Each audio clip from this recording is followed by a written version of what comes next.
حضور کے وصال کے وقت یہ انتہائی اہم موقع تھا جس کو سنبھالا حضرت ابوبکر صدیق رضی اللہ تعالیٰ عنہ نے۔ اس وقت حالت یہ تھی جب حضور کا وصال ہوا تو حضرت عمر رضی اللہ تعالیٰ عنہ تلوار لہرا رہے تھے اور کہہ رہے تھے اگر کسی نے کہا کہ حضور کا وصال ہو گیا تو میں اس کی گردن کاٹ دوں گا۔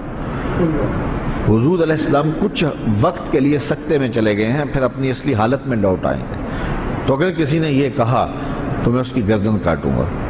حضرت زید بن عبداللہ کے بیٹے جا کے اپنے باپ کو خبر دیتے ہیں باغ میں کہ ابا جان حضور کا انتقال ہو گیا، تو وہ وہی ہاتھ اٹھا کے اللہ کی بارگاہ میں عرض کرتے ہیں اللہم اذہب بصری حتی لا ارا بعد حبیبی محمد احد صلی اللہ علیہ وسلم۔ وہ کہتے ہیں اے اللہ میری آنکھوں کی بینائی اچک لے، میں ان آنکھوں سے اب حضور کے علاوہ کسی اور کو نہیں دیکھنا چاہتا۔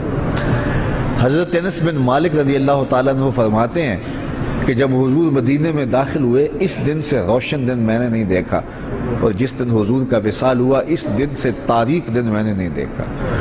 بلال حبشی شہر مدینہ چھوڑ گئے کہ اب ان گلیوں میں حضور نظر نہیں آتے تو شہر میں رہ کے اب کیا کرنا ہے۔ اسی طرح حضرت سیدہ فاطمہ رضی اللہ تعالی عنہا روتی تھیں اور ساتھ کہتی تھیں صبت علیہ مصائب لو انہا صبت علی الایام سرنا لیالیا، میرے اوپر جو مصیبتیں پڑ گئی ہیں اگر وہ دنوں پہ پڑ جاتی تو وہ مصیبتوں سے رات بن جاتے۔ وہ غضبہ نامی اونٹنی جو حضور کی سواری تھی، اس اونٹنی سے حضور کا ہجر برداشت نہ ہوا، وہ حضرت سیدہ فاطمہ زہرا کی دہلیز پر سر رکھ کر کے روتی رہتی تھی اور باقاعدہ اس حال میں اس نے انتقال کیا۔ وہ داراز گوش جس پہ حضور سواری کیا کرتے تھے جسے یافور کہتے تھے، وہ ایک اندھے کنویں میں چھلانگ لگا کے اپنی جان سے ہاتھ دھو بیٹھا، جب حضور چلے گئے تو ہم نے جی کے کیا لینا ہے۔ تو ایک عجیب رنگ تھا کائنات کا۔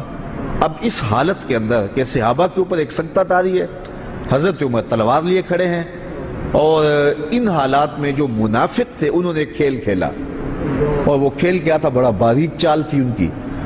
انہوں نے کہنا شروع کر دیا واہ جی واہ، حضور کے موجود ہونے سے کیا رنگ تھا، کیا بہاریں تھی، کیا نمازیں تھی، کیا روزے تھے، کیا جہاد تھا۔ اب کس نے نماز پڑھنی ہے، اب کس نے روزہ رکھنا ہے، اب کس نے زکوٰۃ دینی ہے، اب کس نے حج کرنا ہے، اب کس نے اپنے مال کو پیش کرنا ہے۔ یہ تو ساری بہاریں ان کے دم سے تھیں، تو جب حضور وصال کر گئے ہیں تو اب کس نے یہ نیکی کے کام کرنے ہیں، اب پھر وہی قتل و غارت ہوگی، پھر وہی سب کچھ ہوگا۔ تو اس طرح سے انہوں نے یہ بات پھیلانی شروع کر دی۔ اب مجھے بتاؤ کہ یہ کتنا نازک موقع تھا، اور حالات صحابہ کے یہ تھے کہ ان سے سنبھلا نہیں جا رہا تھا۔ عین اس موقع پر امت کو جس شخص نے سنبھالا اس شخص کا نام ابوبکر صدیق رضی اللہ تعالیٰ عنہ۔ تو حضرت ابوبکر صدیق کھڑے ہوئے اور لوگوں کو متوجہ کیا، اور لوگ متوجہ ہو کے ان کے قریب آئے، لیکن حضرت عمر رضی اللہ تعالیٰ عنہ اسی حالت میں تھے۔ لیکن جب آپ نے لوگوں کو قریب کیا تو وہ بھی آ گئے، تو آپ نے لوگوں سے مخاطب ہو کر کہا لوگوں مجھے ایک بات بتاؤ کہ تم کس کی عبادت کرتے ہو؟ تو انہوں نے کہا کہ ہم اللہ کی عبادت کرتے ہیں۔ تو کہا کہ وہ تو حی ہے، وہ تو لا یموت ہے، وہ تو زندہ ہے، اس کو موت نہیں ہے۔ اور حضور اللہ کا فرمان اور حکم لے کر آئے تھے، اور جو ذمہ داریاں تھیں وہ نبھا کے حضور چلے گئے۔ اور پھر آپ نے وہ آیت پڑھی وما محمد اللہ رسول۔ صحابہ فرماتے ہیں ہمیں پتہ چلا کہ یہ آیت اس موقع کے لیے نازل ہوئی تھی، ہمیں پہلے کبھی اس کی طرف توجہ ہی نہیں ہوئی تھی۔ اور پھر فرمایا کیا جس دین کے لیے رسول اللہ نے اپنی ساری زندگی لگا دی، حضور نے اپنی ساری جوانی لگا دی، حضور نے ایک ایک لمحہ جس دین کے لیے صرف کر دیا، کیا حضور کے وصال کرنے کے بعد تم اس دین کو چھوڑ دو گے؟ صحابہ نے کہا کیوں چھوڑیں گے، ہم تو کھڑے ہوں گے اس دین کے لیے۔ تو کہا پھر حضور چلے گئے اور تمہارے کندھوں پہ یہ ذمہ داری ڈال گئے ہیں، اب اٹھو اس دین کا جھنڈا لے کے پوری دنیا کے اوپر نکلو۔ اور اس جملے نے امت کو کھڑا کر دیا۔ تو اس وقت منافقین جو چال چل رہے تھے اور اسلام کے خلاف جو باریک چال چل رہے تھے، اگر حضرت صدیق اکبر رضی اللہ تعالیٰ عنہ بھی اس وقت اسی حالت میں چلے جاتے جس حالت کے اندر باقی لوگ صدمے سے نڈھال تھے، تو مجھے بتاؤ کہ کون سنبھالا دیتا اور کون جو ہے وہ اس وقت امت کو سنبھالتا۔ تو حضرت ابوبکر صدیق رضی اللہ تعالیٰ عنہ نے اس موقع پر امت کو سنبھالا۔ دوسری بات یہ ہوئی کہ امت تقسیم ہونے لگی تھی، یہ بات طے ہونے لگی کہ انصار سے خلیفہ ہوگا اور ایک مہاجرین سے ہوگا۔ اس موقع پہ حضرت ابوبکر صدیق نے جا کے کردار ادا کیا اور امت کو اس نازک موقع پہ تقسیم ہونے سے بچا لیا۔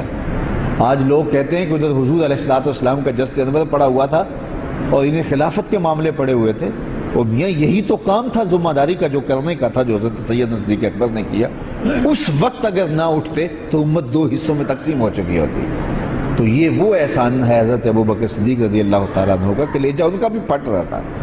حضور علیہ السلام کی وفات کا جو صدمہ تھا وہ انہیں بھی تڑپا رہا تھا، بلکہ ایک زمانہ ایسا آیا کہ حضور نے صحابہ سے خطاب کرتے ہوئے فرمایا کہ اللہ نے ایک بندے کو اختیار دیا ہے کہ وہ اس دنیا کو اختیار کر لے یا آخرت کو اختیار کر لے، تو اس نے اس دنیا کی بجائے آخرت کو اختیار کر لیا۔ تو حضرت صدیق اکبر رو پڑے۔